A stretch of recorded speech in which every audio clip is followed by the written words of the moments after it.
안녕하세요. 문현진의 역발상 투자 오신 분들 환영합니다. 오늘도 여러분들 많이 들어오셔서 감사드리겠습니다. 도움되신다면 좋아요와 구독 그리고 알람 설정까지 반드시 부탁드리도록 하고요. 바로 출발을 해보도록 하겠습니다. 자, 일단 시장 자체는요, 오늘 반등이 나가는 그런 모습으로 진행이 되고 있습니다. 나쁜 그림은 전혀 아니죠. 위쪽으로 이렇게 올라가는 그림으로 진행이 되고 있다라는 것을 확인할 수 있고요. 일단 협상에 대한 기대감들이 오고 가고 있다 보니까 사실 이렇게 올라왔다고 해서 또 협상이 잘 되고 있는 것도 아니고 내려간다고 해서 또 협상이 안 되는 건 아닙니다. 그냥 말 한마디에 지금 오고 가고 올라갔다 내려갔다 하고 있는 거기 때문에 이 주가 흐름, 지수의 흐름에 우리가 크게 연연할 필요는 없겠다 생각이 듭니다. 일단 시장 자체는요, 제가 말씀드린 것처럼 저는 이제 상반기 동안 약간 우상향하거나 약간의 우상향을 하거나 또는 여기 머물다가 하락장, 그러니까 하반기에 하락장이 나올 거다 이렇게 말씀을 드리고 있잖아요. 그렇기 때문에 상반기에 탈출해야 된다라고 말씀을 해드리면서 저가주, 뭔가 바닥에 있는 종목들, 무시당했던 소외당하고 있었던 종목들이 급등이 나올 수가 있는데 그런 종목들을 좀 잘 팔고 나가자라는 의견을 드렸죠. 지금처럼 지수가 올라오면서 종목들이 올라올 때 잘 팔고 나가면 되겠다 생각이 들고요. 이렇게 지수가 좀 위쪽에서 올라가는 그림이 나오려고 한다면 역시나 SK하이닉스라든지 삼성전자가 버텨주는 그림이 나와야 되거든요. 그 버텨주는 과정 속에서는 약간의 상승, 조금 추가 상승이 나온다고 하더라도 이상한 것은 아니다 이렇게 생각을 하시면 되겠습니다. 그래서 약간의 추가 상승이 좀 나와준다면 지수 입장에서는 오히려 또 이렇게 올라갈 것 같은 분위기를 만들어 주다 보니까 나쁘지 않다 이렇게 생각을 해주실 수가 있겠네요.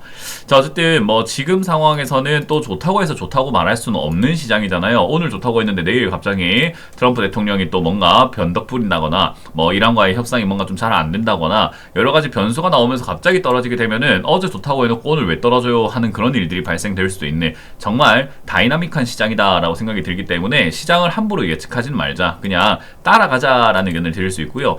제가 늘 말씀드렸죠. 멀미가 날 때 멀리 보면은 멀미가 안 난다라는 거죠. 그래서 이렇게 왔다 갔다 하고 있는 요 증시에 우리가 일희일비할 것이 아니라 그냥 조금 중장기 관점에서 대응을 하면 된다. 그래서 제가 쇼츠에서도 말씀을 드렸지만은 조금 내가 모아가고 있는 종목을 그냥 계속해서 모아가는 관점, 그리고 내가 들고 있는 종목들을 잘 어루만지는 관점에서 좀 지켜보시는 게 어떨까, 이렇게 설명을 해드릴 수가 있을 것 같습니다. 환율도 지금은 올라가고 있지는 않은 모습이에요. 그렇다고 해서 싸다 할 수는 없는데 그래도 올라가고 있지는 않은 모습이기 때문에 썩 나쁘다라고 또 할 수는 없는 그냥 어정쩡한 그림이다 보니까 큰 특징을 찾을 수는 없는 시장인 것 같다, 이렇게 이해를 해볼 수가 있을 것 같습니다. 어찌되었던 간에 시장 자체는요, 나쁘게 흘러가고 있지는 않다 생각이 들고요. 상한가에 들어간 종목이 굉장히 많은 걸 확인할 수가 있습니다. 18종목이나 급등 나와 있는데요. 18종목이 지금 다 이렇게 우리가 볼 필요는 없지만 포인트를 잡는다면은 품절주들이 좀 많아요. 그러니까 품절주라고 하면 주식수가 조금 부족한 종목이거든요. 우리 옛날에 두바이 쫀득 쿠키가 굉장히 갑자기, 옛날까지는 아니죠, 어쨌든 최근에 두바이 쫀득 쿠키가 유행을 했었잖아요. 근데 그때 카다이프가 부족해서, 카다이프라고 하는 그 속재료 있죠, 그 두바이에서 먹는 면 같은 건데요, 그게 이제 바삭바삭한 식감을 준다는 거예요. 그래서 그게 들어간 것이 두바이 초콜릿인데 그 재료가 부족 현상이 만들어지다 보니까 카다이프 가격이 폭등하고 올라가는 그런 일들이 발생이 됐었습니다. 그러다 보니까 두바이 쫀득 쿠키가 한 개에 8,000원, 만원에 가깝게 이렇게 올라가는 그런 일들이 발생이 됐었죠. 그게 이제 품절 현상이 나타났을 때 갑자기 몰려들게 되면서 웃돈을 주는 현상을 이야기합니다. 최근에 종량제 봉투도 그냥 이렇게 너무 사재기가 들어가다 보니까 나도 사재기 했어야 되는데 아씨 어떻게 구할 수 없나 하다 보니까 웃돈을 주는 상태까지 진행이 됐었던 것을 확인할 수 있잖아요. 그런 거랑 똑같습니다. FR텍 같은 경우도 주식수가 많지 않아요. 우리나라 시장에서 품절주는 몇 주 정도를 갖고 있으면 품절주라고 부르냐라고 했을 때 사실 그건 이제 일정한 기준은 없지만 이렇게 지금 주식수가 1000만 주가량 발행되어 있는 상태에서 한 50%가량이 지분으로 이렇게 대주주 지분으로 묶여 있다라고 하면은 유통 주식수가 많지가 않습니다. 그러면 유통 주식수가 많지 않으니 조그만 매수세에도 주가가 급등 나와버리는 이런 일들이 발생이 돼요. 그래서 FR텍 같은 기업, 그런 기업들도 마찬가지고 플루토스와 같은 이런 기업들도 마찬가지라고 볼 수가 있고요. 지금 이 서울전자통신 이런 쪽들은요, 품절주라기보다는 시가총액이 작았던 기업이에요. 거기다가 동전주죠. 그래서 200원짜리가 700원까지 올라갔는데 700원까지 올라가도 500억이란 말이에요. 그래서 제가 올 초에 여러분들께 계속 말씀드렸지만 이런 시가총액이 적은 종목들, 뭐 바닥에 있는 종목들 이런 것들이 급등 나올 거다. 여러분들이 들고 있는 종목 중에 이런 기업들이 있다면 급등 나올 테니 탈출할 수 있다라고 설명해 드렸는데 이제 그런 관점으로 이해를 하시면 됩니다. 그래서 오늘 급등 나와 있는 상한가 들어가 있는 또 프롬파스트 같은 경우도 좋아서 올라왔다라기보다는 이 종목도 시가총액이 오늘 상한가 가서 470억, 그러니까 올라오기 전에 300억밖에 안 되고 주식 수도 970만 주밖에 안 되는데 그 중에 50%가 더 묶여 있으니 약 한 400만 주가 유통 주식 수라는 거죠. 보통 유통 주식 수가 계산됐을 때 한 1000만 주 미만이다 또는 1000만 주 왔다 갔다 한다 하면은 우리가 품절주다라고 표현을 하는 경우들이 있습니다. 그래서 이제 그런 관점이라고 이해하시면 되겠고, 루벤스도 역시나 동전주라서 급등 나왔죠. 빛과전자도 동전주였는데 이렇게 급등이 나온 케이스인 거죠. 동전주였는데 이렇게 급등이 나왔다 생각하시면 됩니다. 그래서 이게 500원짜리였는데 이제 광통신 뭐 또는 5G 이런 쪽의 테마를 만들어내면서 급등 나왔는데요. 5G가 지금 이제 좋냐 안 좋냐에 대해서 논의가 많이 되고 있지만 실제로는 별로 안 좋습니다. 제가 이제 5G 관련돼서는 여러분들께도 TV에서도 많이 말씀드렸는데, 통신은 5G는 망했다라는 이야기를 제가 많이 드렸고 5G는 망한 이유를 유튜브에서 라이브 방송에서 정말 많이 언급을 해드렸었습니다.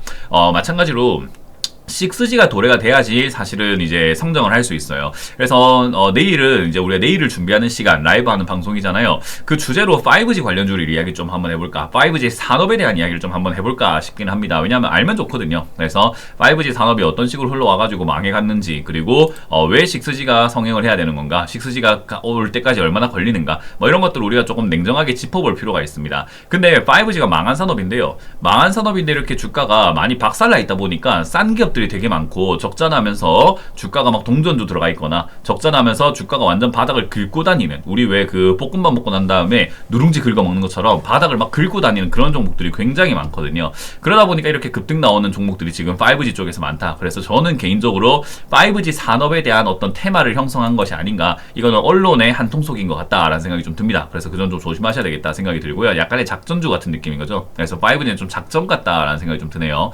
그런 상황에서 이제 비스템전자와 같은 이런 기업들도 역시나 품절주라서 800만 주밖에 안 돼서 올라오고 있고요. 지금 이제 급등 나오고 있는 대부분의 기업들이 보나마나 다 품절주거나 이렇게 거래 정지 이후에 회사가 좀 안 좋았다가 급등 나오거나 시가총액이 500억 미만이거나 가벼운 종목들이 급등 나옵니다.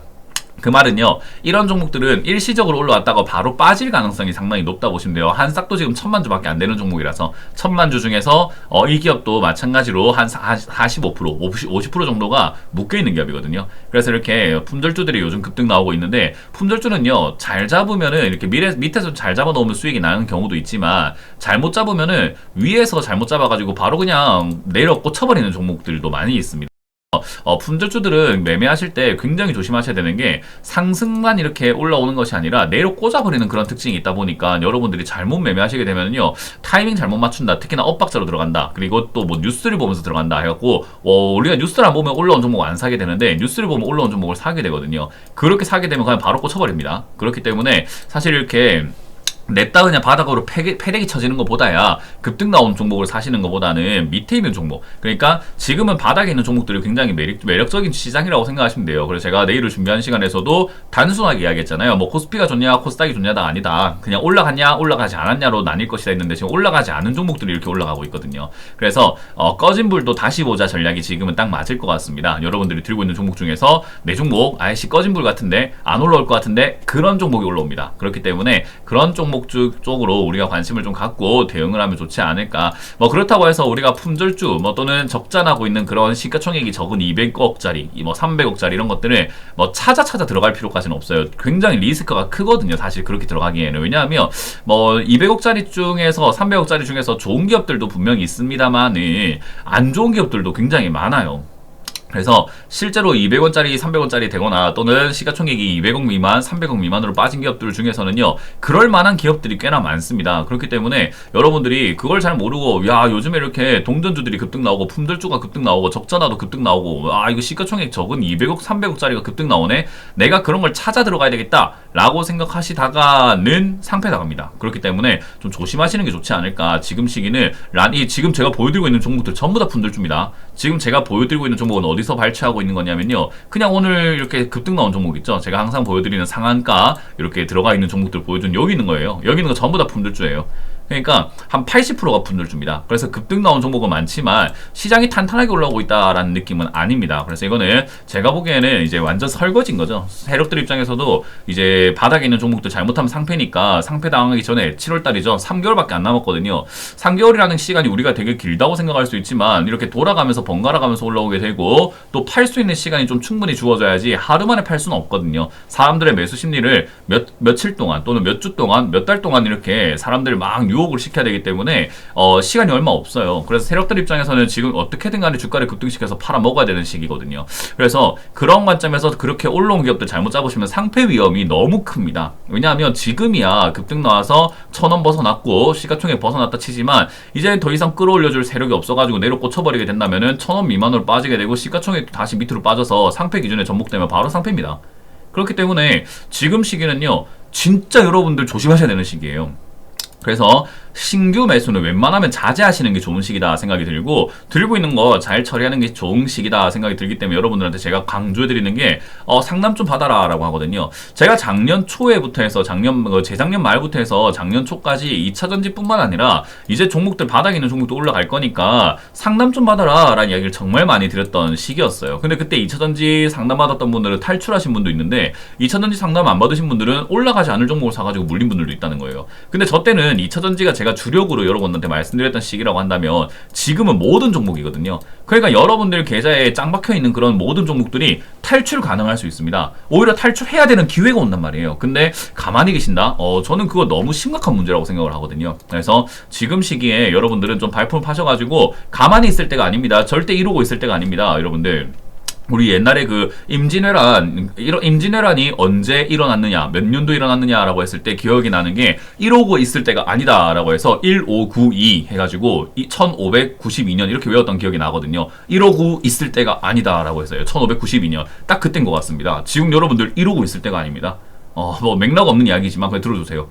어쨌든 그렇다라고 이해하시면 되겠습니다. 지금 여러분들 가만히 있을 때 아닙니다. 지금 이제 본격적으로 움직여야 되고 움직인다는 말은 새로운 종목을 사는 게 아니라 들고 있던 짱 박혀있는 캐캐묵은 이 종목들 지금 다 처리해버려야 된다. 지금 곰팡이 핀 종목들 비싸게 팔아낼 수 있는 그런 기회가 오기 때문에 잘만 움직인다면 여러분들 계좌 본전 현금 100% 이거 가능할지도 모릅니다. 그렇기 때문에 여러분들이 좀 잘 움직였으면 좋겠고 어려우면 저희가 항상 있으니까 여러분들 상담도 이용하셔가지고 어려움을 헤쳐나가시는 것을 적극 추천해드리도록 하겠습니다. 자 이렇게 마무리 져보도록 하고요. 다들 고생이 많으셨고요. 오늘 하루도 마무리 잘하시고 도움되셨다면 좋아요, 구독, 알람 설정까지 반드시 부탁드리도록 하겠습니다. 고맙습니다.